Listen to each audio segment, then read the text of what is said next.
we can start. So, good evening to all the construction professionals who have logged in, and good evening to the speaker of the day, Dr.Er.R.S.P Anchuri, who, in spite of his busy schedule, has taken time to be here with us and share his valuable thoughts. So, before I give it to the speaker, let me just give a brief introduction of the speaker. When I was going through the profile, I was surprised to see that he is an architect as well as an engineer and a doctorate, and still he is doing research. That's the kind of learning that Doctor, Architect, Engineer S.P. Anchuri is going through. And today we have our 39th webinar by him, and we are honored to have him as the speaker. In fact, if you look at his profile, he has done more than 400 television episodes were made with Dr. S.P. Anchuri on various topics related to building industry.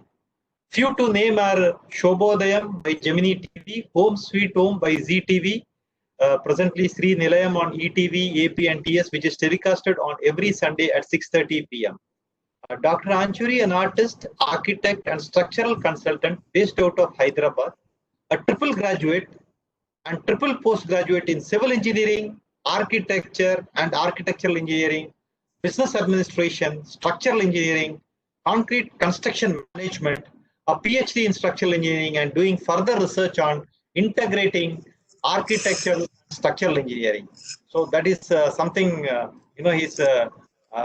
are really honored to have a speaker. I think this kind of profile, we hardly have seen any of the speakers who are there, a combination from different fields. An ECBC expert and consultant, he is involved in more than 30 non-residential projects as ECBC consultant, energy conservation and building code, I believe, ECBC. So, Dr. Engineer Architect Anchuri is consultant of Anchuri and Anchuri, a 25-year-old consultancy firm having offices in Hyderabad, Guntur, and Vizag. He is technical advisor for RMCMA India since 2010. And also a visiting faculty member at SPA Hyderabad and SP College of Architecture, Madhapur. He is a member of board of studies for various institutions, guided more than 50 UG and PG students in their practical training and thesis work. He has published number of articles in newspapers, presented more than 75 technical papers in national and international conferences, seminars and workshops. So today he would be speaking on energy efficient building envelope, which is the need of the hour, because we talk about sustainability, green buildings and all that. So I think this is a relevant topic in today's age. Before I give it to the speaker, let me just take 3 more minutes. Today is a special day for us here at Ramco Cements, because we are completing 1 year of launch of Ramco Super Crete Cement, a cement which was launched 1 year back. A Portland Pozzolana cement, which is having a high strength with low heat of hydration, bringing the best of blended cement as well as ordinary Portland cement, both in one cement itself. And it has been accepted by construction professionals wherever we have sent it, and they have given us the feedback of getting a high compressive strength, low heat of hydration, and that is a challenge in incorporating both the parameters in one cement itself. So as all of you would know that we are customizing the cement. We are having 12 brands of cement for various applications based on the concrete requirements at site.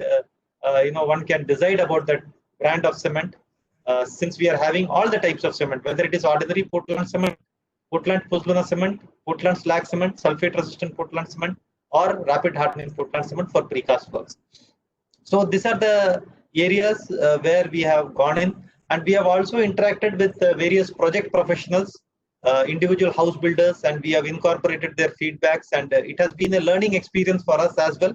Because we have a research center, the Ramco Research Development Center at Chennai, where we do number of trials with various chemical admixtures and try to understand the customer requirement, because that is what is very important at the end of the day.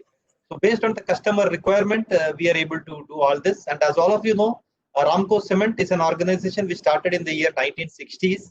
Of course, the group is much more older. It is 1935 itself. Ramco Group has been there. Since 1960s, the state government had invested a major stake at that point of time. That's why it was called Madras Cements Limited at that point of time. So the state government itself had that much trust in our group. And over the years, we have incorporated the latest technology in the cement manufacturing process, ranging from surface area miners, surface miners, and then we have this vertical roller mill for particle size distribution of cement. So all those latest technology, whatever is there in the Indian cement, from the global cement industry, we have been able to bring within our organization. And we have been, and our philosophy in the organization, our top management has always believed that quality is very important. And for that, we always keep the customer at the center of the decision making. So that's all about a brief about Ramco Cements and the initiatives that we have taken in the recent past. Now, I do not want to take much of the time between the speaker and the construction professionals. Today, he's going to deliver a talk on a very interesting topic, energy efficient building envelopes, on how to conserve energy. And we have heard a lot of things as far as Bureau of Energy Efficiency, BE, is concerned. They have done a lot of regulations has been brought in, a lot of stipulations have been brought in, which is very much useful from the perspective of climate change and at the same time to have a sustainable environment. So over to you, sir, and welcome you for this meeting. And thank you so much for having accepted our invitation, sir. Now over to you. Thank you, Ramco.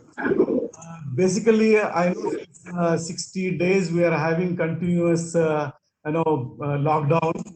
90% of us are inside and inside the envelope. What I mean to say. Now, many people they confuse with envelope. What is envelope? It's an enclosure. Now, enclosure is having about 6 sides. Sides, top, and bottom. Now, when you are inside, I thought everybody is linked to the technical things, like maybe concrete, cement, and all are trying to, get all of us through that. I thought why I should not talk about the building envelope and which should be efficient. Now we say normally stay home, stay safe. But if your home is not safe, then how you will be safe, isn't it? So we need to understand what exactly the thing is. And before I go into my presentation, I would like to say that the house where I am living, it's my, 4 years back constructed house, and it's about energy efficiency, eco-consciously designed house, and it's a net zero positive energy. And in fact, I give back to the grid and all. So I am enjoying that particular nature. And in fact, envelope within envelope, structural bundle tube like that. So I have one courtyard inside a small envelope, so which gives me additional sides. So let me go through my presentation. So initially we'll go through some words and the basics and then the subject. Now here there are some, oh sorry, I have to change. Yeah, you can see these buildings. This is the proposed building by us, and we do light from the temples to the modern spaces. This is one of the space we designed in Vijayanagaram, which is a Ramanarayanam, which is a holy place, and modern places. See, what happens is any envelope requires, and it's based on the function. So since 25 years, I'm into the field of this architecture and structural design. And as you have seen about, I have some couple of degrees, which took about 40 years to get those things, and still I'm pursuing that. So I'm fortunate to serve CM to CM, a common man to Chief Minister. So there is no discrimination from as far as a consultant side, because for doctor, everybody is the same, isn't it? Body is same. So all types of buildings we have done in all the places, and that may be small and that may be big. So you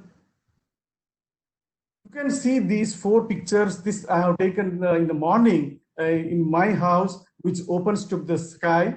And maybe after 2 hours, about 4 o'clock, 2:30 or so, we had, I got a call from my sister that, Bhaiya, you go outside, you will have a ring, rainbow around the sun. So I couldn't go out. I went from inside and took photographs about 2 hours back. So these are the pictures which I could see from my home. And these are the, pictures from inside, and it's not outside. So I love a lot of the skylight, daylight, which comes in, and I keep Suryodayam to Suryast, enjoy. because I don't want any artificial lighting, because nature has given, God has given us the nature, so we should be connected to nature as far as possible. You are the unconditioned spaces outside and conditioned spaces inside. So still I am sitting since 2 months. I have not switched on my air conditioner because I have conditioned the unconditioned space passive way. So these are the some things which can be practiced. Now, friends, as far as the breakdown of energy consumption pattern in India is concerned, we can see the scenario, what is prevailing. The absolute figure is rising, in fact, and as the construction booms, especially in developing countries such as India, currently approximately 659 million square meter spaces is used as a commercial space, and in about 2030, I think it will be about 1,900 million square meters, and the 60% of the commercial built space would be air conditioned, because it's going to be, I don't know, post COVID, the air conditioning system may be changing, but the demand of the office spaces and even residential spaces is increasing. Now, coming to the growth of the commercial buildings in India. Now, as I said, 660 million square, it will be going high, and the consumption of the annual growth will be around 5 to 6% annually. And then yet to be built is about 66%. So we need to understand the requirement. By I think 2030, we need about 850 TWS. That is about a measure of electricity, and 10 to the power 12 and 12 to the power 10 watts hour. The energy conscious building approach helps the designers and the building owners basically to economically reduce the building operating systems basically, and it comes down, and we need to do that to have the energy consumption reduced. Now, as far as the residential energy is concerned, consumption, we can see the industry is about 40%, and the residential is 24%. And but by 2030, the way we are changing our lifestyle, I think it will go to 38%, because the use of air conditioner may be increased, but we need to have that eco-conscious approach to maintain that particular curve. Now, the role of building envelope in the energy savings. See, friends, we can't have the same clothes throughout the day or throughout the seasons and throughout the geography. Because Kashmir, I need to something, Rajasthan, I need to something. But the irony of our planning and irony of our approach is everywhere the same. Whether you go to Delhi, same glass box. Even if you go to Chennai, the same glass box. I think we need to change our trend to even design, right from the planning, we need to have a eco-conscious approach. And most of the commercial buildings, as I said, it has a very much consumption, but in residential buildings also, we are going to have that. So the role of building envelope is going to be very, very vital. Basically, HVAC accounts for the highest energy consumption in the commercial buildings. As I was saying, the HVAC use should be reduced possibly. Now, I think there are some people, those who are having engineering background, and there are some guests who are architects too. So, see, once we started our lifestyle with the caves and huts, master builder, we used to call master builder, who was to design entire thing right from the foundation to the air quality. Now today we have for this year one doctor, for this year one doctor, and we have for every again some kind of a specialist, but we need to again come as a integrated design approach. Now, a building envelope is the physical interface between the conditioned and unconditioned spaces, and it acts as the envelope acts as the barrier, thermal barrier between the enclosed conditioned spaces outside and inside environment. And by minimizing the heat transfer to the building envelope, the need of the energy used for the space of for that maybe for heating, that may be for cooling, it should be reduced. We need to understand how the roof acts, what is the function of wall, what is the function of fenestration or doors and windows, and how the geothermal systems can be used. And luckily, the government of India has come up with the policies for the commercial buildings and even residential buildings. For residential buildings, that is Econivas Samhita, recently they are extensively working out, and Rajasthan, Gujarat, and Andhra Pradesh is a pilot project for them. And as far as commercial buildings are concerned, throughout India, it's going to be widespread, but Andhra Pradesh and Telangana has taken the lead. Now, as far as the climate zones are concerned, as we say, seismic zones for the structural engineers, for architects and for planning, climate zones are very important. I always say for structural engineer, the load path is very important, and for the planners and for architects, the sun path is very important. So we need to understand the climate zone. So climate zone in India, how the things changes. Now, the building energy consumption is actually climate dependent.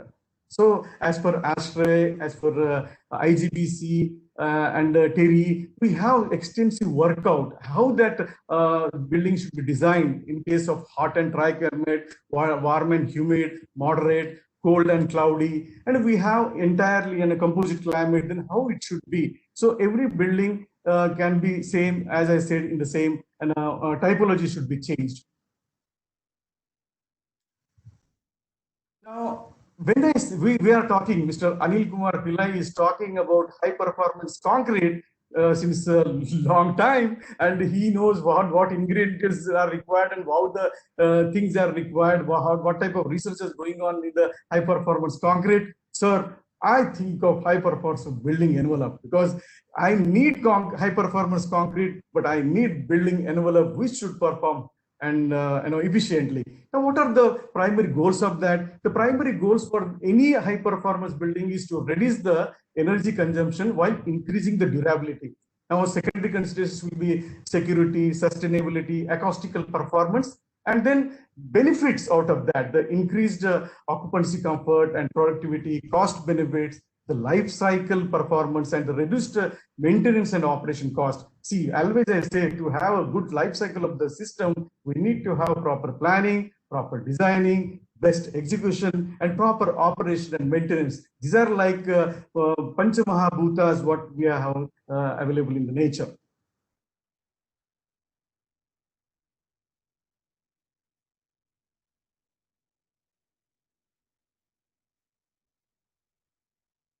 Now, requirements for the barrier.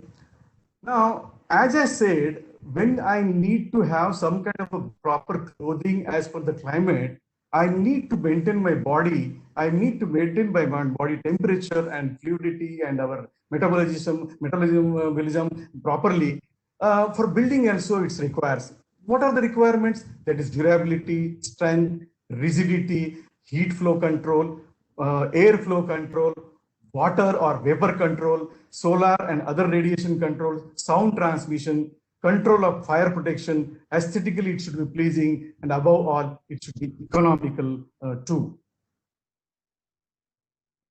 Now, energy conservation considerations is one of the vital role. When I make that particular envelope, we see, well, envelope is nothing but this, enclosure, as I said. In that, civil engineer's role plays a vital role because a civil engineer knows material good. Right from the first year of our engineering, we go through lot many subjects which are related to the construction technology, building materials, and building science, building physics. And then when this architect basically plans, keeping all this in mind, see, architect is architect's brainchild or the things which plans from the mind to bring to the reality. Civil engineer plays vital role along with all other domains like electrical, mechanical, plumbing, HVAC, geotechnical. So we need to have a collective approach. And in that, to have good energy conservation of the envelope, what are the things which actually act? That is building shape and orientation, building floor to enclosure ratio, window to wall ratio, window performance. In that, you need to know U value and GC, air leakages are there or not, thermal bridging, thermal insulation, thermal mass, shading and overhangs, entrances, color of exterior surfaces. I think we need to know entire these things, and I will try to go quickly because it takes about 2 to 3 hours, but in 1 hour, I will try to cover what to maximum extent. Now, heat exchange in the building. what type of, see, for example, today we are not able to go outside if if somebody takes thermal screens, so we need to know. So sometimes we sweat, sometimes we shiver. So what exactly the body metabolism and our heat exchange in the building is similar. Now, there are some external agencies, there are some internal agencies. The main objective of these codal provisions and the main objective of the research is to bring in the methodologies to make this building envelope less in heat loss and less in heat gain. So in cool places, we should not lose the heat. In hot places, we should not gain the heat. So we need to maintain that particular concept. Now, this is a basic. Normally, day to day, we know this: what is conduction, what is convection, and what is radiation. Friends, even though this seems very simple, but that happens. Sometimes we sweat, sometimes we shiver. So, what is exactly this conduction, convection, and radiation? Now, conduction means the transfer of heat by moving the air. For example, warm air rises and transfer heat to the ceiling. And this may happen in the buildings either by force or by natural phenomena.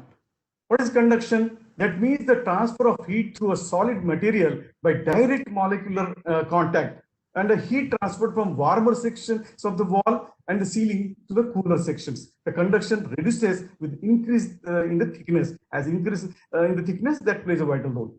Now, radiation. In the radiation, normally the transfer of heat in the form of the electromagnetic waves. The heat is transferred from the roof or ceiling, and it requires the line of sight in the connection. If you have the line of sight, then only it acts. So that plays a very, very important role in the design of the building, basically envelope.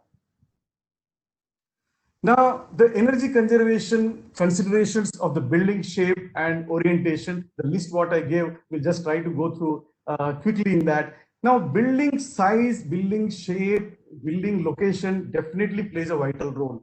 Now, whether it's square, whether it's a rectangular, whether it's a stripwise, it's a zigzag. So I have given one small example here. If it's a 1500 square feet, 1550 square feet of the building, the annual energy use of the same floor area varies. You can see here, if the consumption is very less, that may be heating load or cooling load, but it varies as the shape increases. If you have more of a zigzag, naturally the consumption is more. So we need to adopt the proper sizing and shaping of the building as per the floor plan is concerned. Now, the orientation of the building plays a very, very vital role according to the sun and wind. Friends, if you stand towards north, you stand towards east and west, and we need, sometimes shadow will be on us, sometimes heat on us. So we need to understand that. And to decide on an optimum or orientation, it is essential to have a sun's position through the sun path diagram, which is available from the climate department. We can take those direction, the input from the direction, and then we can orient the building accordingly so that the heat entering into the building can be controlled by area or type of glazing or type of walls or type of roofs, etc. So we can control accordingly. Now, friends, this energy conservation consideration, building floor to enclosure ratio is very important. That is F/E, because the more compact the building form, the higher the floor enclosure ratio. The higher F/E ratio provides a lower enclosure to the floor area. So if you have the same area, we need to work out accordingly. I will give another example, a little more area, there's about 60,000 square feet. Say, for example, 12 stories, 12 feet height, and if you have 1, 2, 3, 4, 5, 6 stories, what happens? The floor area and enclosure ratio is 1:30, and here this is 1:55. So that impacts on the energy conservation. Now, wall window ratio. Wall window ratio. See, we have the water cement ratio and other things. When we come to the concrete, now more the water, problem. Less the water, problem. So we need to have proper wall window ratio. Now, what happens is the design considerations when we design and when we go for the high performance building, the too high window wall ratio means the low energy performance. And if you have more window. And if you have, say for example, interior lighting will be a problem. If you have 100% glass, then it's a energy will be more, and proper glass and other things we need to take care, but we need to have orientation also in mind. But optimum WWR for high performance envelope is about 30 to 40% of the area above the grade, that is enclosure. So wall and roof, if you take total, out of that about 30 to 40% is a good thing. The higher WWR requires increased window performance. For example, we need to have some kind of a see-through picture windows. If I have a or if you have very good aspects and prospects, I can't compromise with the window size or glass size. Then in that, we need to select properly the U value. Now, the state energy code prescribes WWR requirement not more than about 30% for above or all grade wall areas. Now, it's a very simple example. The impact of ECBC, that whatever the ECBC is nothing but Energy Conservation Building Code, which is about 2 years back. It's implemented mainly in the two states of Andhra and Telangana, but other places also it's going to be practiced now. Extensive work, Bureau of Energy Efficiency along with other nodal agencies, they have done it. And they have recommended, Bureau of Energy Efficiency recommends the WWR and all other parameters. In this, you can see if you have this, WWR, if it's 10%, then the value, and if it's 60%. Now, in this case, you can see this particular is a base case, and this is a design case, ECBC as per design. So there is a benchmark. So we have to compare with something. For example, if I have a more blood pressure or less blood pressure or sugar, we have some kind of a base case, and above or below, we need to have that for example, balanced section and under reinforced and over reinforced. We have some kind of a strategy or method to decide that. In this case also, we have WWR recommended or preferred by the ECBC that we need to study. Now, U value and basically the values, we must know that U value in the watt square meter for Kelvin, a measure of a heat transmission through the window assembly. Lower U value, the better insulation ability. Now, 1 by U is nothing but R, that is the conversion. So the solar heat gain coefficient is very important in case of windows, in case of glass and all, and it's a measure of the solar radiation admitted through the window. And we need to properly select, and which will be between 0 to 1. The high coefficient of the SHGC means heat gain. So a low coefficient means low heat gain. We need to properly select those things.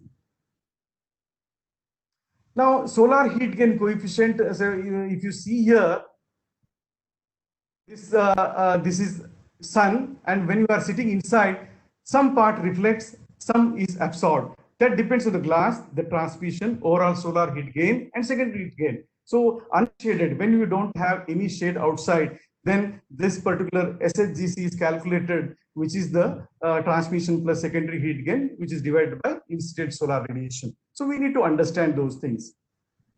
Now, what happens is, use of double or triple glazed, when you have the number of layers, air space in between, the direct transmission of the solar radiation can be reduced. The reflective can be reduced, and without obstructing the view. See, we can't compromise on the view, because architects never, or even interior designers, we need to have good view outside, and from even aspects and prospects, which all should be balanced. In that case, we can't compromise. Then we need to have proper window performance. U value should be good, and they are usually used for the windows which cannot be shaded externally. Now, for example, commercial buildings, we can't have shading. We have now passive methods, but still we see all tall structures where we don't have any shading. We need to have that low E value glass and tinted glass, if preferably used, will get that particular factor. Now, the U factor and SHGC of E glass is minimum, and the visibility transmission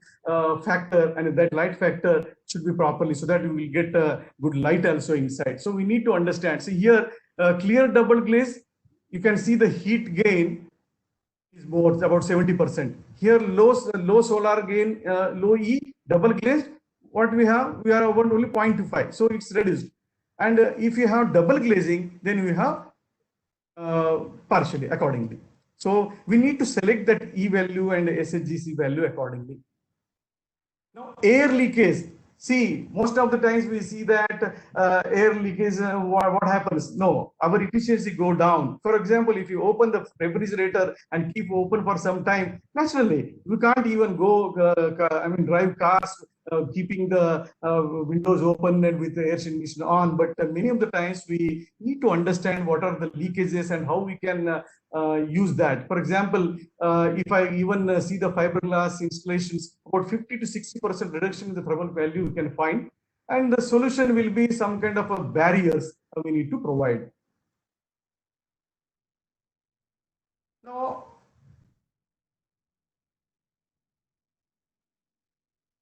thermal insulation is very important. See, if I keep my tea or coffee in a glass and in a thermax or what is a flask, it differs. I can put the ice cubes in thermocol box. It will be for 5 to 6 hours as it is. So we need to understand the importance of the thermal insulation. So today we are getting a special type of concretes too. That is a surface reflectant and all, but we need to have thermal insulations properly, and the civil engineers and other domains should work out and integrate with the architect to get those things. And we have methods. For example, the state has state code. They have given very clearly what should be the wall window WWR, which should be less and more. And then if it's 30% more than less than 30%, we can go for prescriptive component. And what happens if it's more? Then we need to go for some kind of a simulation, some kind of a software. There are more than 10 softwares are available in readily. I mean, some are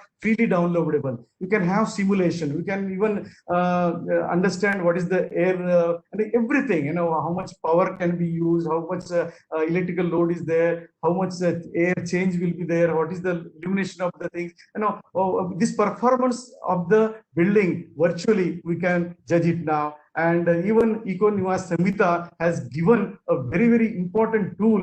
You can download it and you can give input. You even constructed building also, you will know the parameters, and accordingly, if you want, you can have some kind of interventions. Friends, requirements of building durability. So for example, these barriers, what are the barriers? As I was saying, the envelope will be having the barriers, sides, that is the walls. Then we have top roof, and then bottom, that is the floor. Floor may be intermediate floor or maybe on the ground. Now the ground conditions are different. Now what we can see is the listed barriers as per the importance, that is the rain, and there is water, then air, vapor, and thermal barriers. If you follow these all 4 barriers, if you maintain this properly, I think your building will be highly performing and which will be having the more of a durability.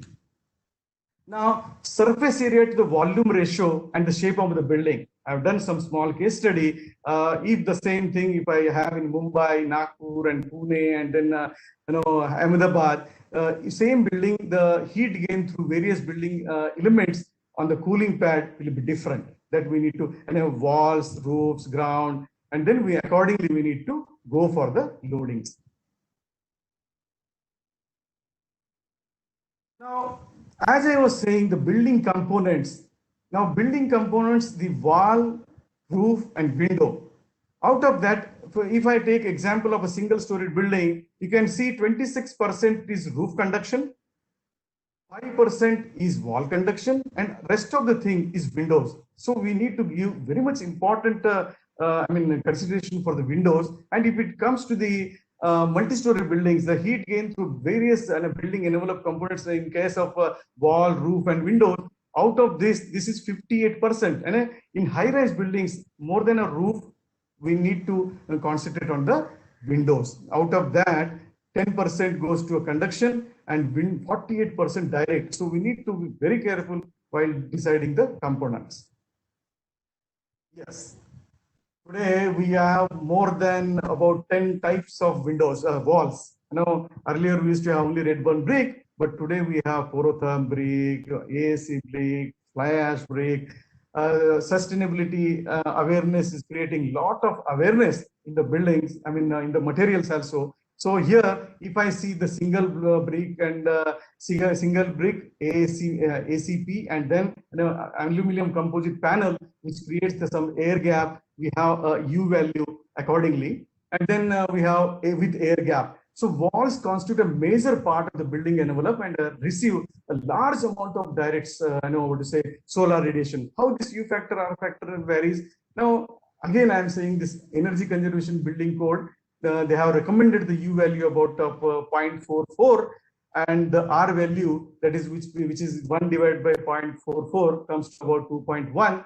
And the various wall assemblies, as you are able to see in the figure, the normal single 9-inch brick wall to the double wall with air gap or insulation, their respective U values that can be calculated from the table which is given in the ECBC code, and we can calculate, add on all these things, and we can have that accordingly.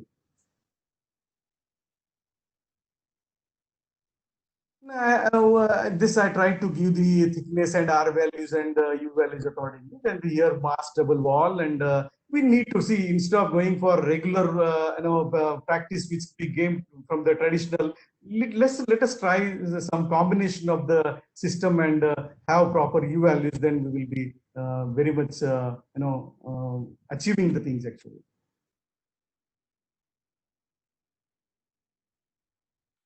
Friends,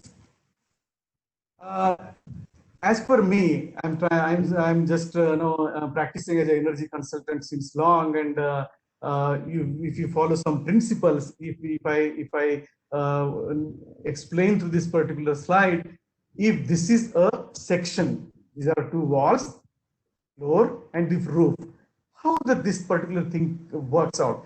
Now in walls, we can have different types of walls. In roof, we can have different types of roofs. In slab or base, we can have different types of walls, slabs. But when you integrate all these things, that may be roof, wall, and slab, my basic purpose is to control or connect water control to roof control of the wall. If I control air control of the roof to air control of the wall, vapor control of the roof to vapor control of the wall, thermal control of the roof to thermal control of the wall. See, when I draw or when I sketch on the paper, if I use one sketch pen and try to do some enclosure, if I lift the pen, it means there is a disconnect. So there is a leakage. So you design your building in such a way that there should not be any disconnectivity. If everything is connected, then these R4 parameters will be taken care of, and your building will be leading to the efficiency. Friends, here you can see this enclosure and these red circles. The scale, when we need to give detailing of that. Many times architects or engineers or consultants, they don't go into details. We need to have every detailing of every part so that these 4 parameters can be changed. We need to have more detailed drawings to have this. Now, what are the external shading facades? Earlier, you see, traditionally, when we see that, if you see the villages and to come to the places of the city, they have chopped off entire these shading devices. Now, shading devices play a vital role because you have types of very varieties of shading devices which can add aesthetics, which can shade us.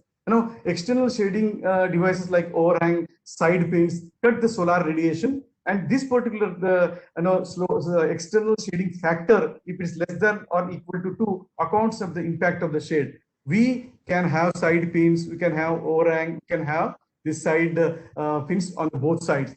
If you are building, if you simulate it, if you feel that you need some kind of shading, why don't you make in a steel? Why don't you make in a temporary? I mean, you can have add-on structure to the existing thing also, because the fenestration is provided for the purpose of the heat gain, daylighting, and the ventilation.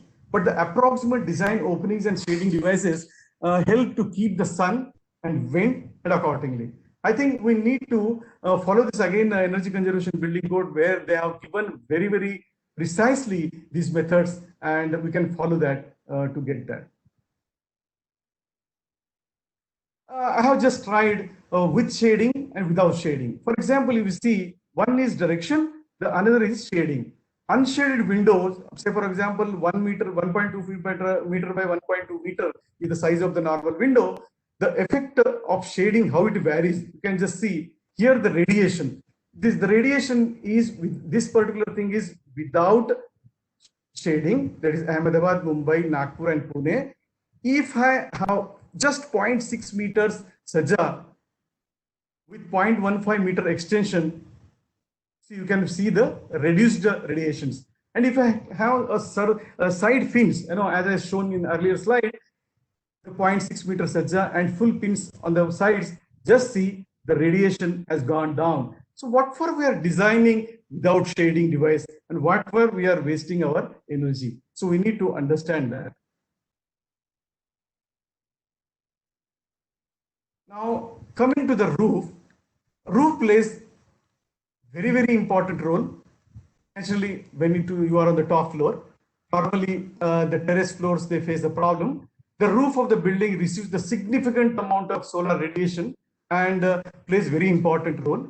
The heat gain through the roofs may be reduced, and if you want, that can be even conserved. So in Telangana, in some places, we have a policy which will be coming soon, that a cool roof policy, power roof, or green roof. Now, green roof, you can have some kind of a vegetation. If you have a power roof, you can put some solar panel, shade it. And if you have a cool roof, existing cool roofs also, we can convert into cool roofs, regular roofs, by putting some kind of a reflective coating. You can have some kind of a membrane, or you can have even cool tiles over that, which also provides us a very proper utilization of the terrace. So according to ECBC, the recommended value for the assembly of the particular roof, that can be about 0.261, or again, when I say R is equal to 1 by U, that is about 2.1 for the 24 hours usage building, and 0.49 or 2.1 for the daytime, because say for example, offices and all we use for some time, and there are some buildings which we use for 24 hours. So in this particular thing, the thickness plays vital role, the type of insulation plays a vital role, and just we need to be very careful while waterproofing. We need to take care of all these layers and make that particular roof efficient. Friends, I'm coming closer to the our presentation. See, we had different costumes. If you see in about 1,000 years back, how the dress up was there and how we developed. Day by day, the type of building, whether you are in Kashmir or whether you are in Kanyakumari, is going to be same due to this fashion, due to this so-called mindset of the modern people. They are also wearing the same. I think we need to be very careful about that. Whether it's a casual or whether it's a formal, we need to understand that comes from the history. Now, when you think modern apparel design, the climatic apparel is going to come soon. See, what happens is, we are, so due to the speed, now morning I am in, say, Hyderabad, afternoon I may be in Bangalore, and evening I may be in Chennai, and in night I may be in Delhi. Okay, that is not possible now, post-COVID, may be going again that much. So the climate is different, but I can't go on changing my clothes. So somebody has come up with the climatic apparel. That particular thing senses the thing, and automatically that gives the comfort. And this particular methodology can be even in the buildings. Now, the new generation, you see, ripped jean. You might have seen these torn jeans in our days, olden days, even small thread coming out, we used to throw. But today, there is a total new methodology how to create these ripped jeans. It's a total passive. I think they are more energy conscious. They have air-conditioned jean pants. I think is it the required thing? That is up to the new generation. That is mindset. But being architect, we need to deal with all ages, with all mindsets. their requirements we need to fulfill. That may be in terms of roti, kapda, or makan, in addition to Wi-Fi. Friends, geothermal system is a very fruitful system which I use many times. In fact, my own building is also having this geothermal system. What happens is, below the ground level, say about 4 to 6 meters, if you go inside about 6 meters, say about 20 feet, the temperature is same. So the geothermal system, which uses the energy of the sun stored in the earth to keep you in the comfortable throughout the all around the year, even in the winter, when the blanket of snow covers the ground, or the temperature remains approximately about 10 degrees at only about 6 meters or about 5 to 6 meters below.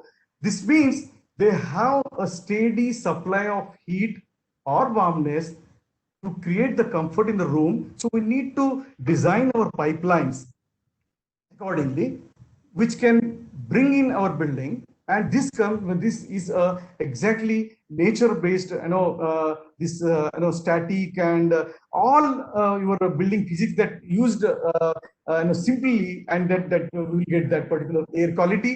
And without air conditioner, normal with fans, because we are habituated for the fans. I think this particular cool air, when we need cool, or hot air comes when we need hot. This is one of the best method. While you are constructing, you can plan underground the length of the pipe, size of the pipe, the type of the pipe, and then these things are available nowadays. So you can just opt that. You can use the efficient roofing system also. Now, when it comes to the radiant cooling. So for example, when you are, luckily we are having all these hollow core slabs, due to the precast technology, we have these perforations and we have these conduits. Why don't you go for a cool radiant capillary panel system, so that because the cool radiant system, the human body transfers in 3 ways, as I said, that radiation, convection, evaporation. So what happens is, this particular capillary panel or cool radiant system, that the hot air will be going towards the cool air. Normally we say hot air goes up. No, hot air comes down. That's a myth actually. So we need to, because hot things goes to the cool things. That we need to actually change our mindset. If you have this technology used, definitely your passive method can be used. In another 5-6 slides, what I will take you through the ECBC Andhra Pradesh, which we are practicing now, but throughout India it has come now. So Energy Conservation Building Code is a mandatory code launched by the Bureau of Energy Efficiency in 2007 under the EC Act, and the notification of ECBC in the combined state of Andhra Pradesh was given, and it was incorporated in the GEO we called that is 168, what we follow here for the building bylaws, which was dated in 2014, but since 2018 it's being implemented. The basic intent of this code is to set minimum energy performance levels for the building design and construction. The best part of this particular thing is in design, integrated design approach. Friends, what happens is, the scope of this ECBC at present is for the commercial buildings, the buildings which comes in the extent of 1,000 square meters, or if the building is having the 2,000 square meter built up area, that it is applied. But the certain commercial buildings such as multiplex, hospitals, hotels, convention centers, they have to follow irrespective of the plot size, and we are following it. The star rating, it's given as just like other ratings, the minimum star required for even applying for the building purpose is 1-star rating. Now in this case, the 1-star is about 5% saving compared to the base case, and 2-star rating, it's in between 6 to 10%, 11 to 15% saving, there is 3-star, and 16 to 20 4-star, 21 to 30 5-star, and if your building is saving annually about 31% of the energy compared to the base case, then it will be called as a 6-star rating. And the classification of buildings which comes under this Energy Conservation Building Code, that is healthcare, education, business, mixed use. In that mixed use also, whichever is part of the non-residential that comes with the calculation, then shopping complexes, assembly, and hospitality. I think all these classifications, I think from tomorrow or day after tomorrow, lockdown 1, 2, 3, 4, I think post 4, it will be open partially. Let us hope so. Now, how to implement this? See, I have been one of the key, I had played key role from the industry side along with many agencies, but in Telangana, especially GHMC and then TS Redco and then Administrative Staff College of India, they have this particular division. They have extensively worked on that. They undertook the trainings. We underwent the trainings. We gave the exams. And then this particular system, see, in this, it's a very, very simple stage. In stage 1, the design is a building by architect or MEP designer or consultant. Then it goes to the real estate developer that approaches to the ECPC consultant for the preparation of the ECPC report. We need to have some kind of a report at the design stage that comes to the TPA, that is third party assessor. He will be certifying that and giving that rating system based on the design report. And then it comes to the government, the GHMC or whichever is the municipality, they will give that permission. And then that particular thing has to be followed, that has to be executed. And once that executed before occupancy certificate, then again third party assessor has to come and then he has to see whether that is done as per the design stage or not. And then if it's good, then he will be verifying that, then only you will be getting the occupancy certificate. Friends, this is going to be very stringent all over India. In Telangana, we started it. We are successfully doing it. All the agencies are working well. Government is supporting. Andhra Pradesh has become mandatory since last year. Here also it is working out. And every building which is going to be commercial, it has to be, right from the design stage, it should be ECBC compliant. Now, I was fortunate. In fact, I am very happy to share all of with all you that somebody has to be given first license of the third party assessor, isn't it? And happy that I was the first in the country to get that particular license as a third party assessor, being Telangana, the first in the country to implement that. And when it's a first, we need to have some kind of a format. Then along with Mr. Raj Kiran, who is the professor in Administrative Staff College of India, along with other professors, they have worked a lot to create the formats. We had TS Redco, Greater Hyderabad Municipal Corporations, BEE. We created these all certificates, and we could take up some pilot projects. And in this particular thing, friends, I'm very happy to share with that envelope is only 20% out of all, where architects and our civil engineers come. But we have the role of HVAC consultant, lighting, electrical power, and then service hardware and plumbing. So all things, all people, we have to come together now. It's not the question of only civil and architect now, but we need to bring all the domains together. Respective method or whole building performance method. Methodology is on one side, but the team up is very important. The integrated design approach is the need of the hour. So I appeal all the engineering colleges, let us go through energy conservation building code. Your electrical engineers have a good future in the building consultancy, your HVAC designers, lighting, because without them, the building can't be efficient, and which is the mandatory thing required now. Now, prescriptive method and whole building. As I said, like doctor, if he prescribes, that is on one side. If you do the testing and if you do the simulation, that is on the other side. It's like a medication at hospital under the observation. Even if you do good prescriptive approach, that particular energy efficient building, you will get only 1 star. But if you want to go for alternative of the materials, if you want to have freedom of your design, then whole building performance method is the best. And for that, the softwares and trainings are very much available. This is what we are following in Hyderabad and Telangana for the design stage. And we have come up to the even occupancy stage also. Now, as I was saying, I received the first certificate or first license from K.T.R. Garu, who is the Honorable Minister of Telangana. He is having very important portfolios along with him, and we could do that particular thing. Now, these are the examples of some buildings which we have done initially.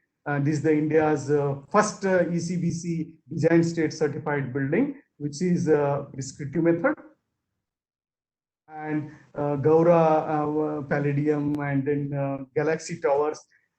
Energy efficient building, it doesn't mean that you should have no glass. You can have glass. As I'm seeing, it's an ultra modern, exciting building designed with integration. We can have everything, but the selection of glass, selection of walls, selection of facade should be accordingly. So there is no bar. So when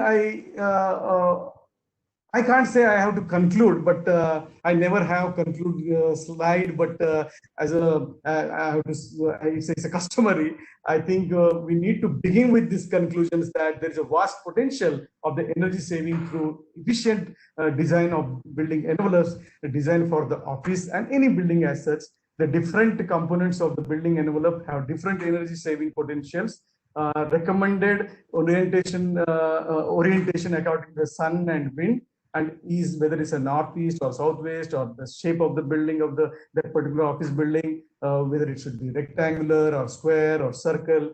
What is the good aspect ratio? We need to consider those things, and we need to keep that in mind to get good daylight use and other factors in the mind.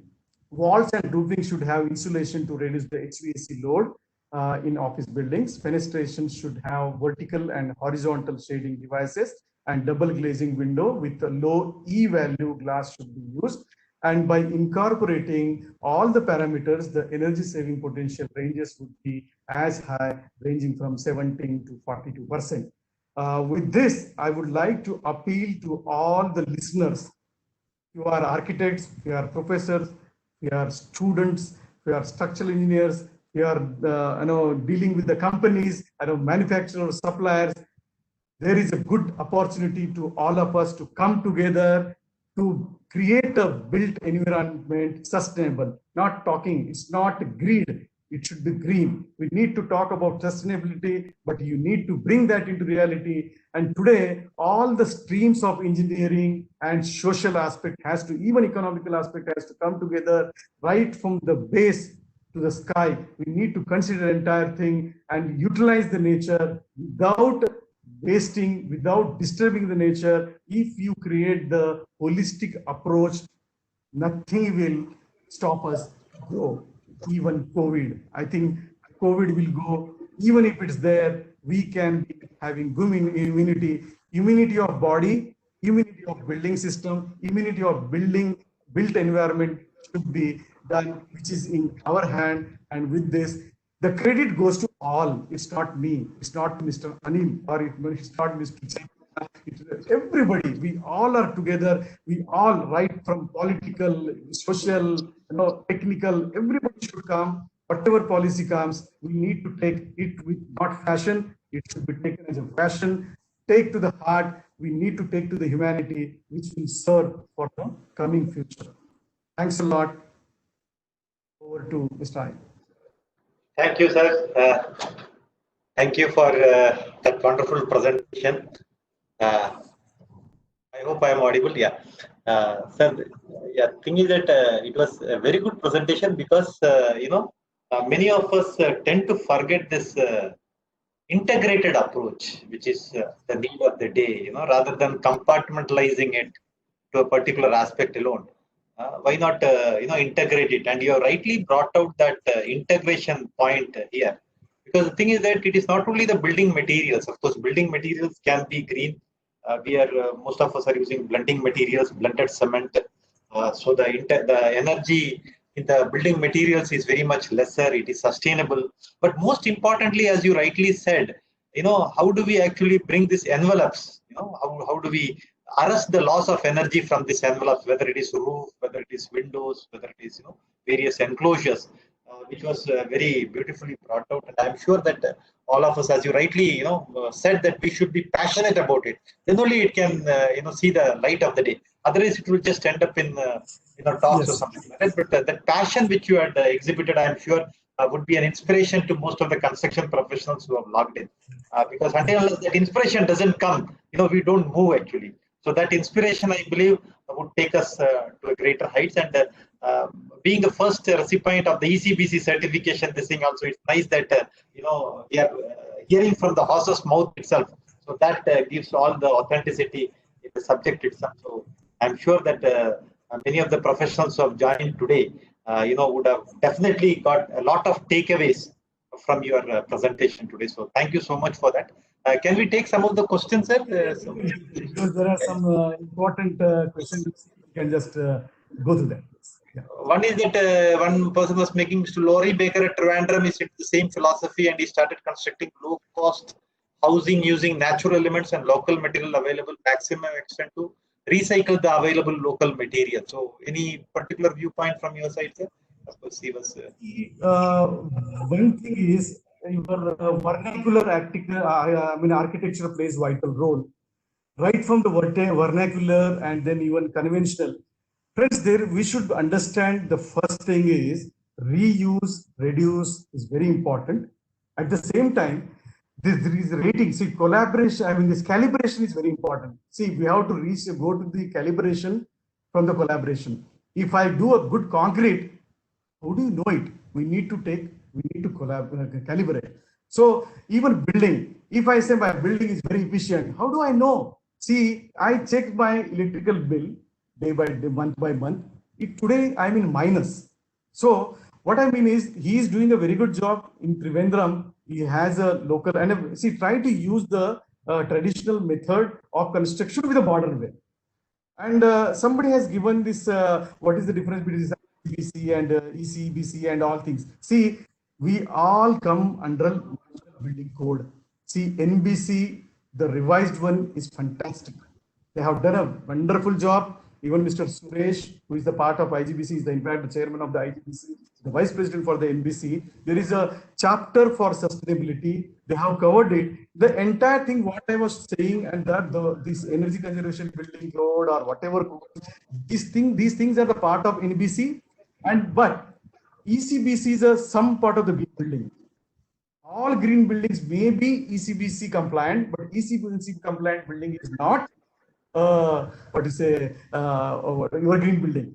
See, all vegetarians are purely vegetarians. Non-vegetarians, they can have both. So green building, in that this particular ECBC is a part of that. So it doesn't mean that if I do ECBC, my building is green building. There are so many aspects.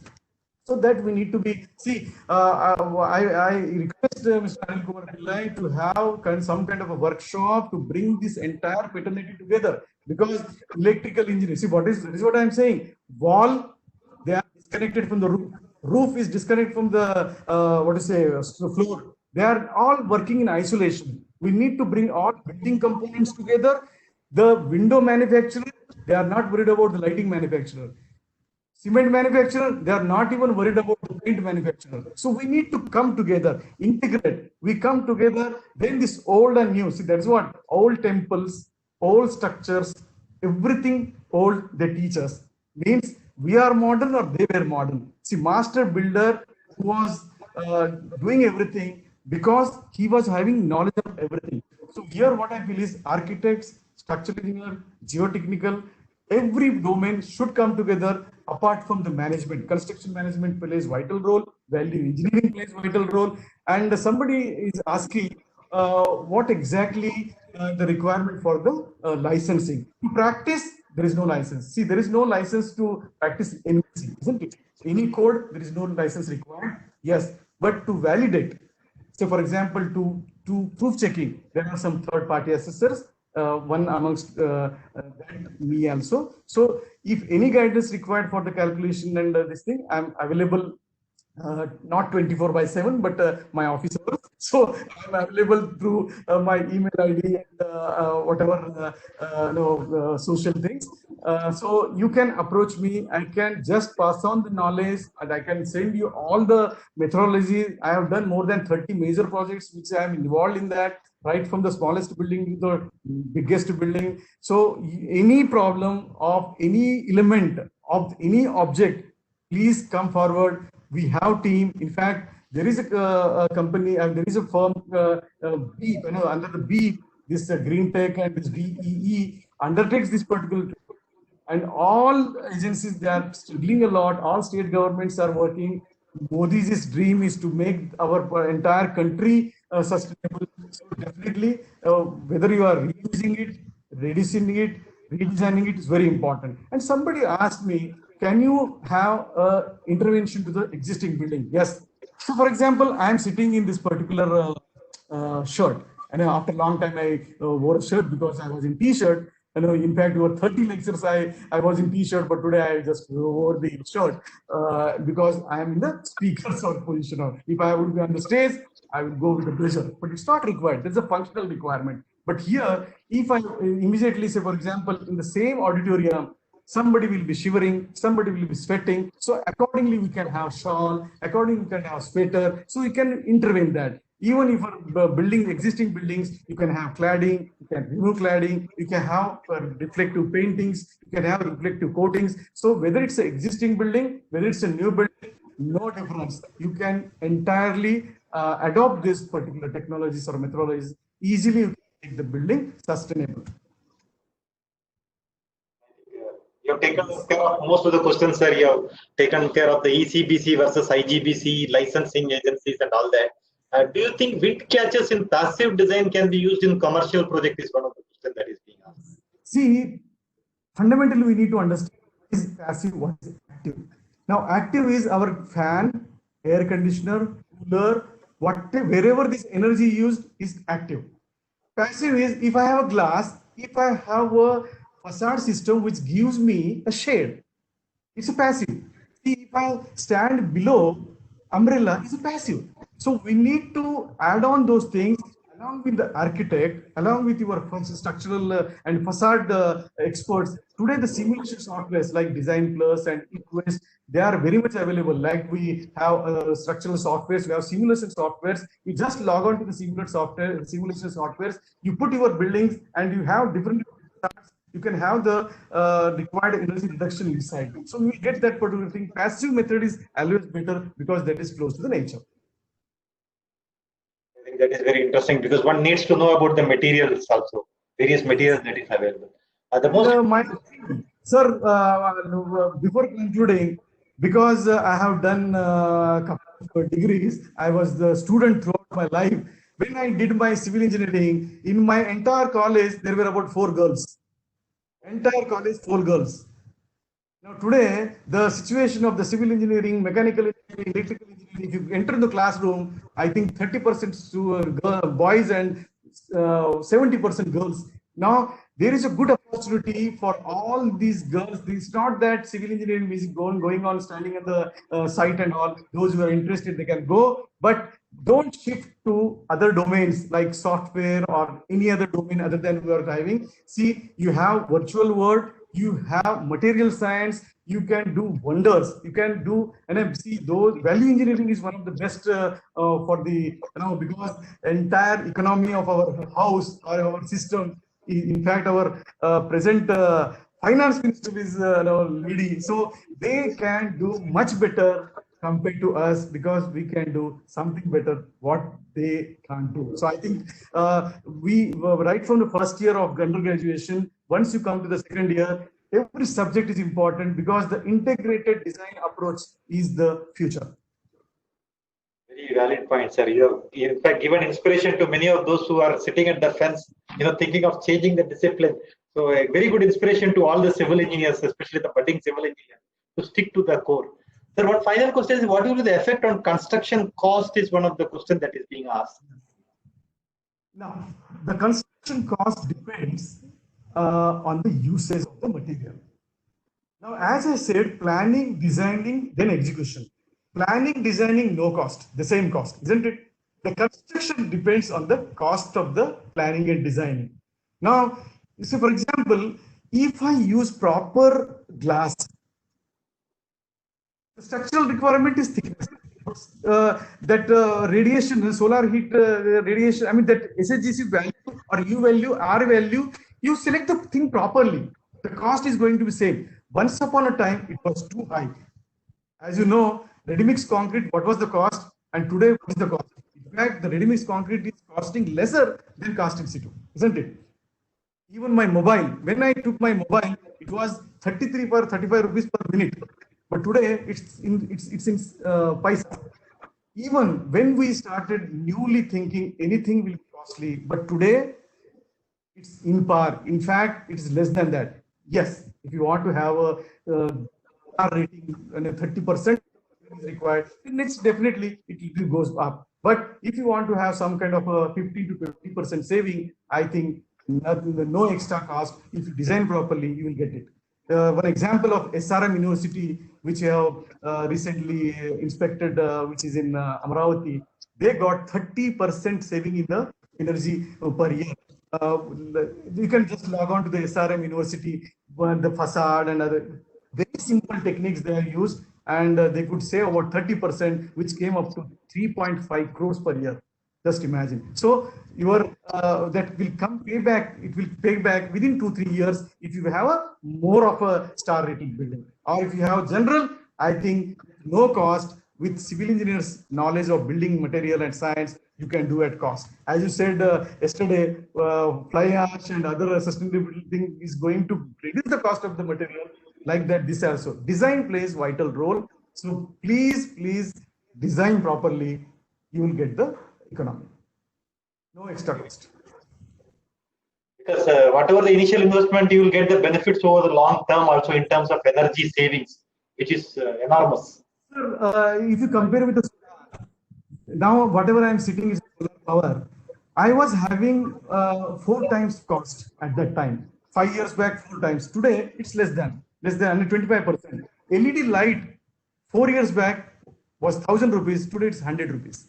So yes, this was costly sometime back, but not now. So every day, the production or the material or the things coming in the market, they are analyzing this. Those things are constant. In fact, even if you take in example, you can't bring cement which costs 700 rupees, isn't it? You will try to keep the same thing, more performance, more durability, more strength with the same cost. Any manufacturer, any supplier will try to bring the things in the affordable manner. So today everything is affordable. Only thing is you need to think accordingly.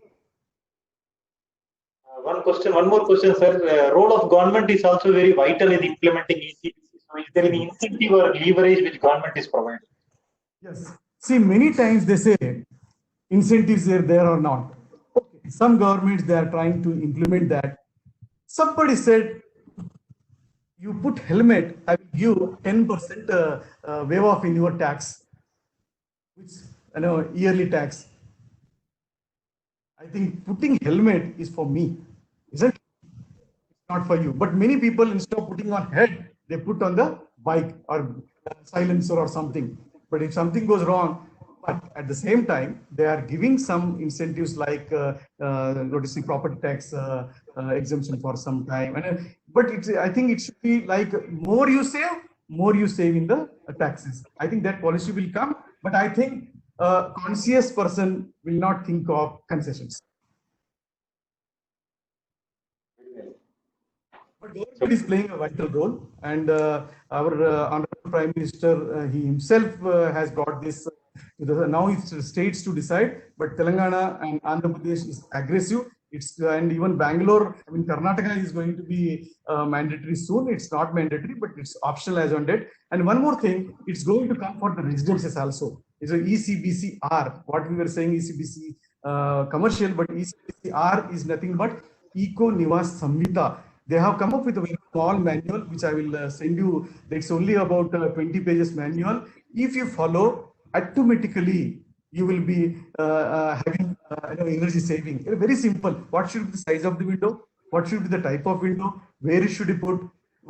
What should be the wall type? What is the roof type? How it should be calculated? Very simple manner they have explained with the graphics, and they have given a tool that I will be uploading on this. I think Mr.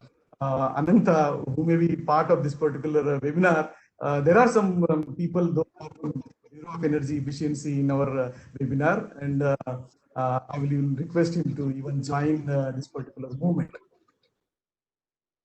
Very nice, sir, because energy efficiency is going to become very critical, and it is a role of, you would be knowing better because being a structural engineer as well as an architect, and still learning and doing a lot of research.